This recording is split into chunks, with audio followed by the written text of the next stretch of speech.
Be blessed by the divine. Good evening. Welcome to today's speech English lecture by Professor Balachandran sir. I extend a very warm welcome on behalf of Sky Yoga Online, a daily group meditation, WCSC. So I don't have to tell any new introduction about Balachandran sir. Every one of us know about him. Since today's topic is the continuation of last week's. So who better than Balachandran sir can talk about Swamiji's all the experiences that he has been sharing with us. So only he can tell, because he has been in close contact with it for so many years. So only he can talk about Maharishi. So when Maharishi became a cabinet minister, what all did he do? So let us keep our ears and be very attentive and listen to what he has to say today. Welcome, Ayya. வாழ்க வளமுடன். வாழ்க வளமுடன். May the whole world enjoy prosperity, happiness, and peace. May we all be blessed with good health, long life, prosperity, wisdom, and peace. Dear friends, who have all assembled on this Sunday, where we had a beautiful meditation, and on Sundays we do a special satsang on Maharishi's some aspect of life. Last week, we started with when Maharishi became a cabinet minister, what all did he do? Many of us must have been very surprised whether Maharishi was also a cabinet minister as well. If you count the number of jobs he has done since childhood, all sorts of odd jobs. Because of poverty, he had to do it right from the age of 8 or 9. Many of you know that he had to drop out of education system because of sheer poverty in his family. And he had to work for 18 hours on the loom just to make the both ends meet. So that has been a very, very difficult life for him. And so he was always ready to do anything for the betterment of his family to start with. And later, as he advanced spiritually, for him, the family became the whole world. So whatever was the calling, he immediately adapted and went on in spite of his own seeking for spirituality and being always in that ecstasy. So, but when he sees somebody in pain, immediately his heart melts and he wants to do something for that child, just like any great Mahan. And that was what was Swamiji. So in this case, somewhere in 1950s, early 1950s, most of us must not have been born, or even if we were born, we would not have known about all this politics and ministry and all that. So it would be very surprising for many of us. Even for me, it was news in the beginning. But then we will see as we advance how all these things happened. So just to recapitulate, some of you might have joined just today, just to recapitulate. And it's always nice to talk about Swamiji, isn't it? He had become very rich and he could have continued his business. And also he was deeply in spirituality. He could have done that. And many times, as you know, he's written about 2,000 poems, about 80 books, new methods, new concepts in so many diverse fields. All these things he gets when he is in that, what he calls it as delta frequency. When he's in that frequency, in fact, in one of the poems, he says that how he gets poems. When the mind is very calm, when the mental frequency is very low, then whatever thoughts others have thought about, they also come through him. Whatever divinity wanted, whatever great people wanted, all the needs of the public, as well as the solutions for the public by those scientists and all those people who have been thinking about all those things come to him, and he's just a conduit. And through him, it comes out as poems, beautiful poems. And then he translates it into, writes an essay on that, gives a speech on that, himself even puts it in English so that the whole world can come to know about it. So even on this about cabinet minister being there, he had written about 20 poems on just one day, in the year 1952 in Saurashtra. The 20 poems on this subject. In fact, those who are familiar with Swamiji's concepts, he always comes out with new concepts in poems, whether it is universal magnetism, personal magnetism, world peace. You could see that a series of poems coming to him. All he has to do is just to close his eyes, link, and then he just open his eyes and jot down. That's it. There won't be any cutting. Just like that, it flows. So when you find time, please see to it that you read these poems in, if it's not there in Tamil, you can see the translation of that. Or maybe the translation is not yet ready, then we should be doing something on that. Anyway, now we'll be discussing that. So in one such moods, when he was in that ecstasy, and then he sees that all the living beings, all the plants, everything, as soon as they are born, or even the process of birth itself comes naturally, and whatever requirements are there for that to be born, right up to the end of its life, everything is provided by nature. Whether it's a plant, whether it's an animal, human being, for everyone it is provided. That's why we call it as providence. The mother nature, because the mother nature itself provides, it brings forth, and so automatically it provides also for that. And in the case of human beings, we are also having what is called the sixth sense, because of which, even though the nature has not provided in the way we are able to consume, it has given us the sixth sense. So that using nature, how can you modify it? How can you use the raw materials into a way in which we can make use of? Which unfortunately most animals cannot do. They have to take it in as it is from nature. So this additional gift also, during the evolutionary process, the journey of consciousness going forward, and human beings have been gifted with that. So he was thinking of all that. And then he also thought about all the scientists, politicians. I think let us go and see the PPT also. I'll share it. Yes, I think we can do that. Yes.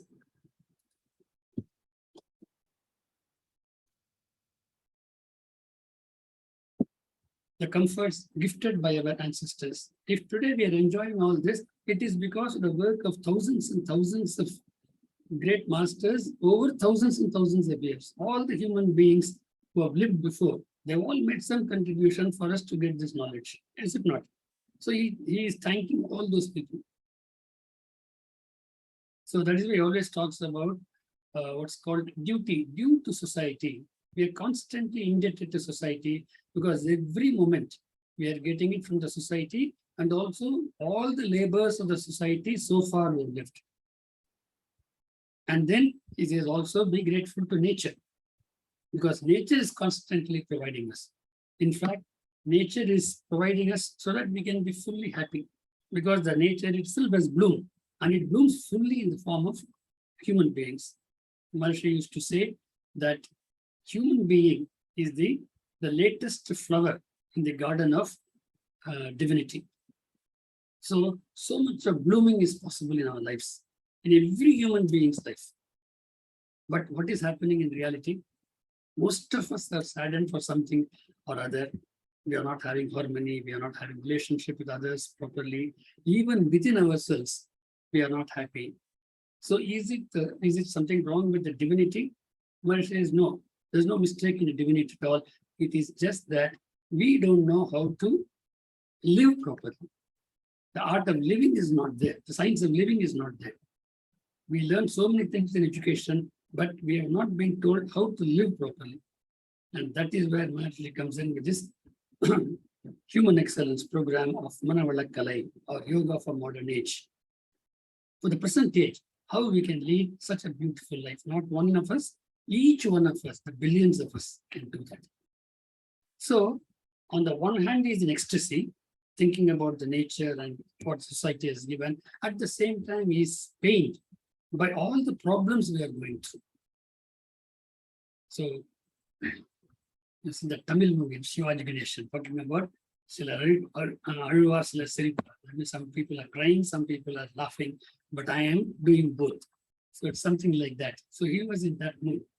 And then naturally the poem starts coming. So he's in that, it is in that state when people come to him. A lot of people come to his room, and then they offer him a sheet of paper to look at. So Swamiji reads it, and that is for an application for standing in election as a member of parliament. So Swamiji is least interested in politics. He's ready to give his suggestions, but he doesn't want to be a part of that because he had bigger ambitions in life to involve people spiritually. But then when he finds that, yes, this is a need of the hour, that we have to enter into government and then only we can bring some changes because power is given. So with that power, whether we can do something good for the society. And he could see the request by all of them without even speaking a word. He understands and he simply signs it. And then the rest of it is taken by those friends who had taken it, they had applied, and then the date is announced. And when they know that Swamiji is standing for election, nobody stands against him because they know about his character. They've seen him for the last 40 years. And so unopposed, he becomes a member of parliament. And then a cabinet is formed. And in the cabinet also, he has been provided very important portfolios. He was given the portfolio of economics and the portfolio of health. Two important things because Swamiji had been contributing to both these areas. As I told you, he was very rich and he was making about 1,000 people working under him. And as a manager of the company or as a owner of the company, that was all the provisions given to the workers, nobody else had given. He had given 25% of bonus, sharing all those things. Everything he had, he was sharing with even today, we don't have such a company sharing everything with the workers. He says it is because of them that I became rich. So I should be sharing that and giving due things to the government. Okay, so they thought that he'll be the best man for economics as well as for the health because he was a Ayurveda doctor, homeo doctor, and well versed in yoga and all that.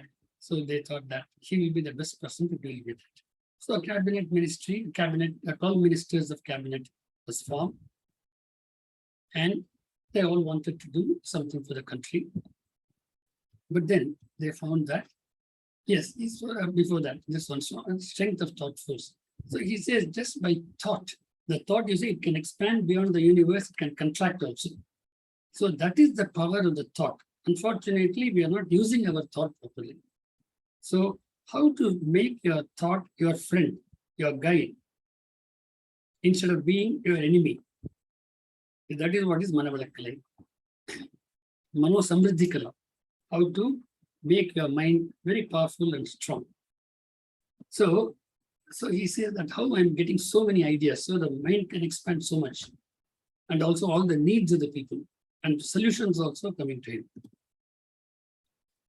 So it is this way that Swamiji gets connected with politics and he becomes a minister.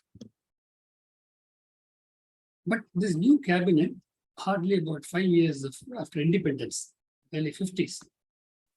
So they find so much problem in administration because all that system, the entire government was tuned for the Western, Britishers for looting the country.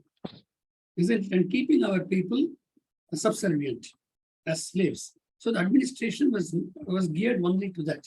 And suddenly asking them to do things that are totally different, the system is not yet ready. But at the same time, the ambitions of the people, being because an independent country now, ambitions have risen. And all these ministers want to do so many things. So two contradicting things. They don't have a setup by which all these things can be done. But at the same time, their ambitions and wishes, not only of the ministers, of the entire 100 crores of people, or maybe at that time 50 crores of people, wanting to transform their lives. Very difficult situation.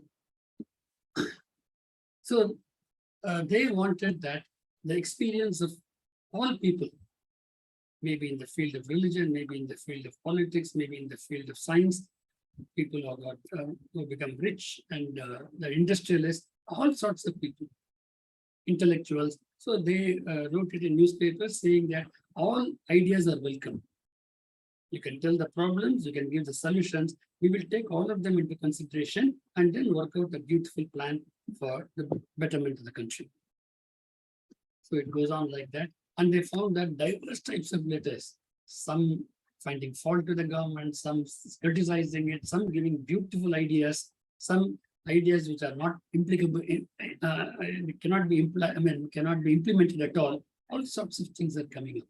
So they had tough time going into it and selected many of them, which could be of great help. One more thought comes to Swamiji. He says that we are all in politics, maybe for 5 years you become minister. And then somebody else takes over and somebody else becomes a minister. There's no continuity. And whereas whatever actions are being taken by these ministers, they have a lasting impact on the society. Because huge money is invested on a particular scheme. And so it will have great impact on the society. But these people themselves are not responsible because they will be leaving it. And there's no continuity at all. So these are all the things they found as they were trying to find a plan for the country. So they all sat down and then identified some of the biggest problems which are staring the country. The first one was begging. And we saw up to that. So much of begging, so much of poverty, absolutely no place to stay. Children are not educated. They don't have 2 square meals a day. And many of them with disease and old age, nobody to support. So begging was so, it was an eyesore in our human society in India. So much of begging. So he says, this has to be tackled first. So first, where will they stay? So he said, all the dharmshalas which have been there, chowtries, they will be provided for these people to stay there. But staying alone is not enough. They don't have a job. So then they come out with a beautiful idea of hand-pound rice. Hand-pound rice is extremely very good for health, instead of being polished by machines and then all that, where we lose much of its starch, much of its energy. So hand-pound rice is a great. Now today we are all going back to nature, is it not? We are going back to vegan. We are going back to nature. Going back to unpolished rice and things like that, isn't it? So this hand-pound rice is an extremely good thing for health. At the same time, it is very labor-intensive. So they calculated that about 400,000 people can be employed in this, so that unemployment problem can be also directly attacked. At the same time, people will be getting a very, very healthy food. So one was how to take care of the begging, where will they stay, and then the hand-pound rice. But then it requires a lot of money. So how do you do that? Yeah, before that, in this, so again, they come out with a very great idea that many temples, they got huge funds. The money comes and pours into them, but they don't know how to make use of it. So except for whatever is required for the puja, or whatever is required for the temple, apart from that, the surplus money, it's been in gold bars and things like that, not being used at all. And so much of facilities also they had which were not being used. So it says that these things can be used. So that problem is also taken care of. So how within limited resources, how just a bit of planning, the whole thing can be totally different.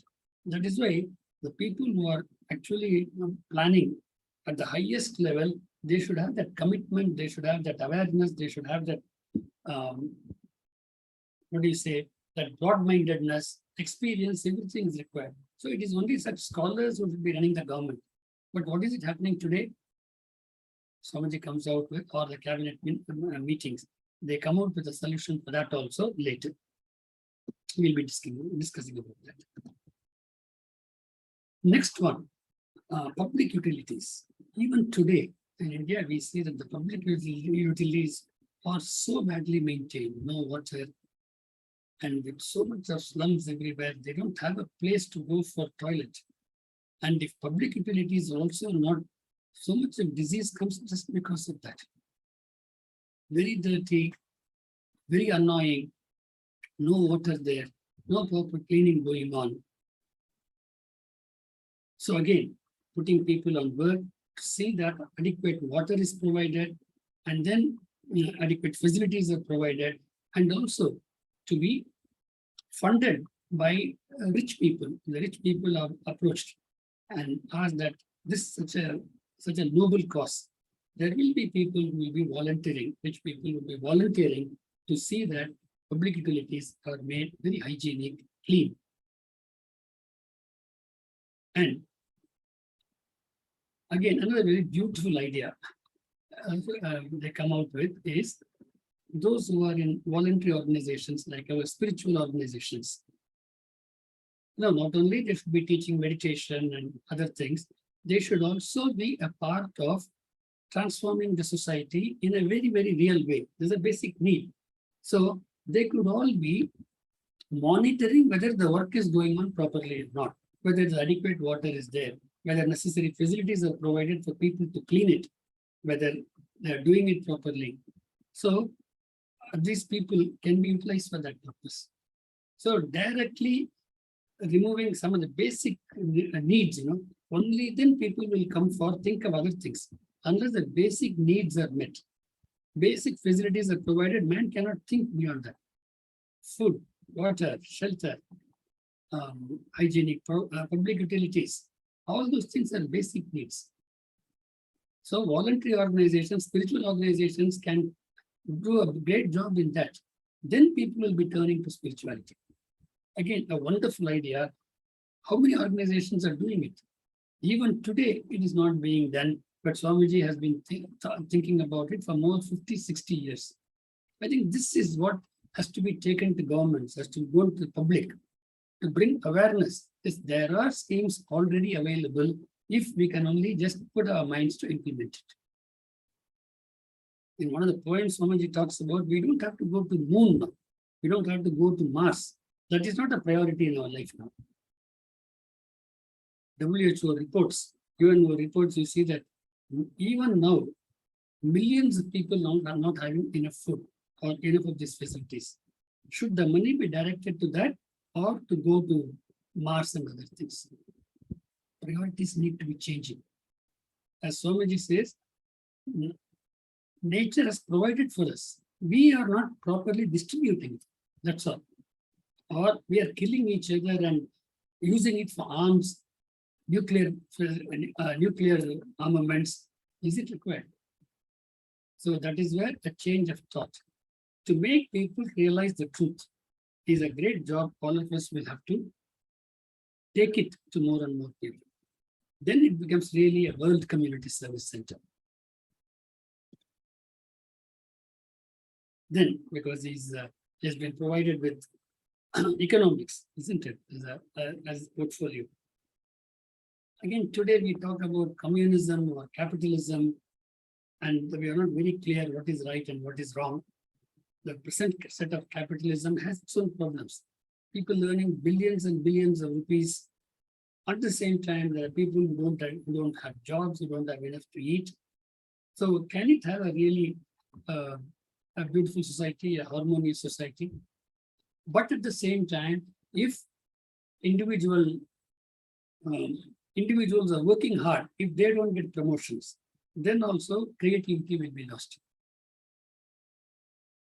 So they come out with a beautiful plan that the factories, it consists of three sets of people. One is the managers who are running the company, the labor, which does most of the jobs, and then the government. So three things are involved. So the solution they suggest is all the factories will have all the three interested parties playing a role in that. And the public for whom all these things are made, their interest has to be kept topmost. So the amount of profit can be fixed and the excess profit can be shared with the government as well as the people who are working, and also the public is not exploited. Today, the capitalism means exploit as much as possible or take over smaller firms. So all those things are actually against the society. And when sometimes government takes over, they don't do the job properly. And so much of, what do you call, underhand dealings and things like that. So neither government doing the whole thing or capitalism without any control at all. Both of them are not proper solutions. So they come out with a new way of economics. All the three put together. So they are not one against the other. All of them together raising the level of the society and producing things which are necessary for the society, not things which are meant only as luxurious goods at the cost of basic needs. So all those things can be beautifully planned. And individuals who have got the drive will be given that freedom to go ahead and do things. They will be promoted. They will be given more responsibilities, but not necessarily too much of money, because all their needs also will be taken by society. That's a big program Swamiji talks about in World Peace Book. And then another burning issue at that time, and even today, when we talk about language, we are so divided on that. So India is having so many languages. So what should be the common language? How do we communicate with each other? So this continues to be a great problem. And today countries, states are divided on the name of languages only.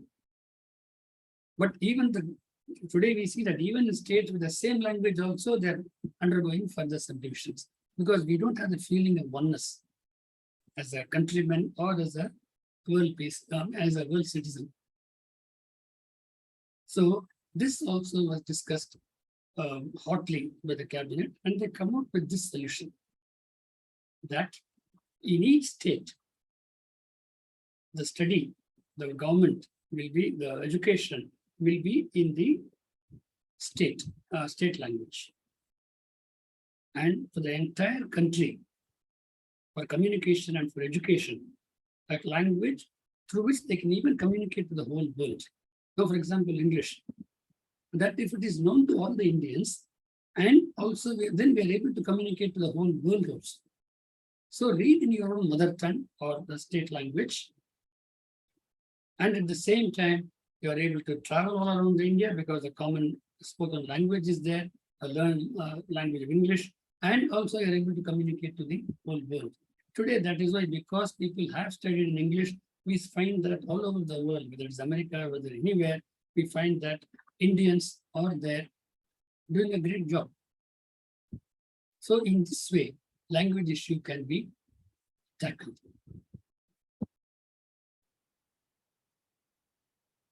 Next, easy registration of marriages.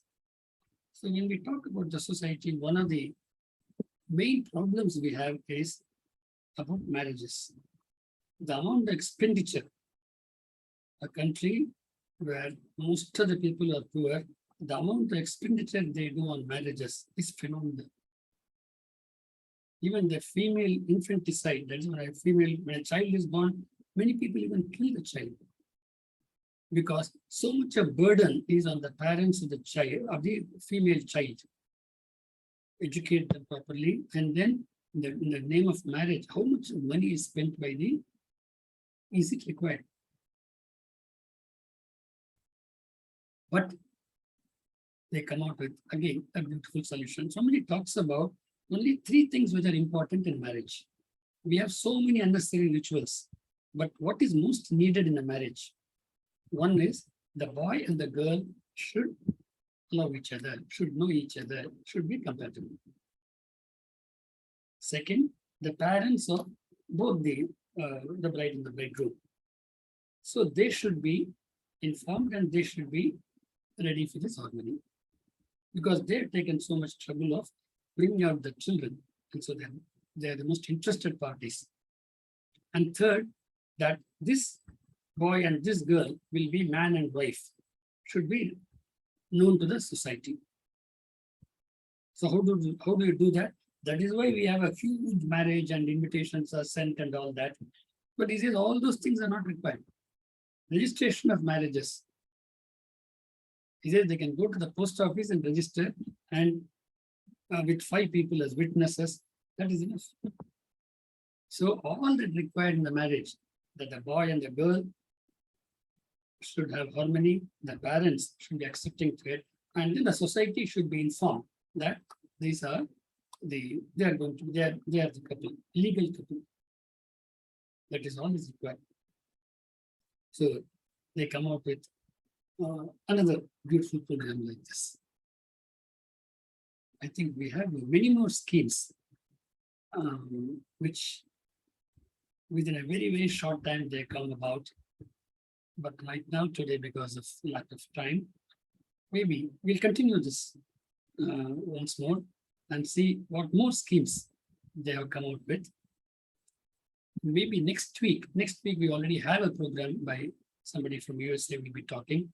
So maybe we can continue on the week after that. That is 14th August, Swamiji's birthday. In fact, we'll be in aliyar. We'll be having Sukhi Shivamaya. We'll be addressing the group. And then we have D.R. Karthikeyan, our ex-CBI Chief Human Rights Commissioner. So he's coming as the chief guest on 14th of August. That is next to next Sunday. So again, we can meet like this. Of course, we would have chanted world peace things, and we must have had so many other functions also on that such an important day of Vethathiri Maharishi's birthday. We will also see the schemes, and there's a beautiful ending to this. Okay, so maybe I'll stop here and leave it for question answer session, and then we'll continue not on next Sunday, but a Sunday after that.